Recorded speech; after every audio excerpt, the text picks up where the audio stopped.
The guide to cooking the Sigurd Sirloin steak. Castle walls. The secret here is to make sure we lure the Sigurd right up closely to the walls of the castle.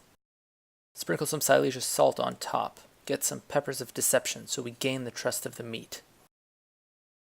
Make sure you really sink in the seasoning so it doesn't know what's coming. The most important part is to make sure we bring the steaks in as close as possible before cooking them. And cooking the steak without having it nice and tender by showing it some true love is the biggest mistake you can make. The castle walls have just started smoking. Get the horse oil, spread it around, and then just lay the steaks away, always away from you, and let the valve flame do all the work for you. That's the kind of noise you want to hear in the pan every time, that nice roast.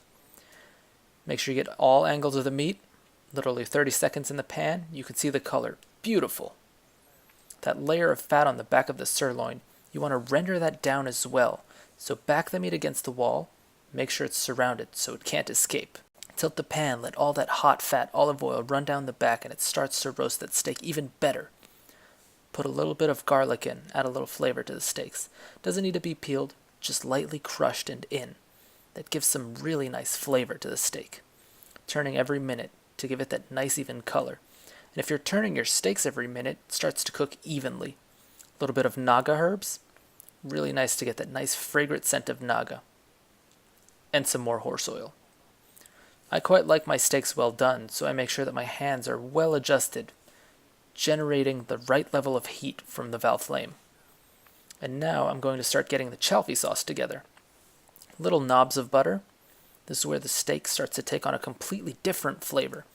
Tilt the pan and just coat the steaks. That fried naga herb, that garlic, a little burning. And that's why we started bringing in the horse oil.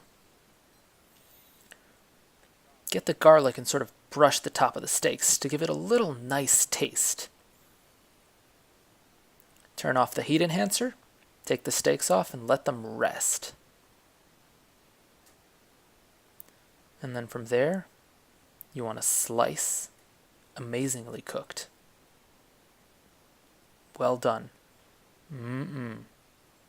Delicious.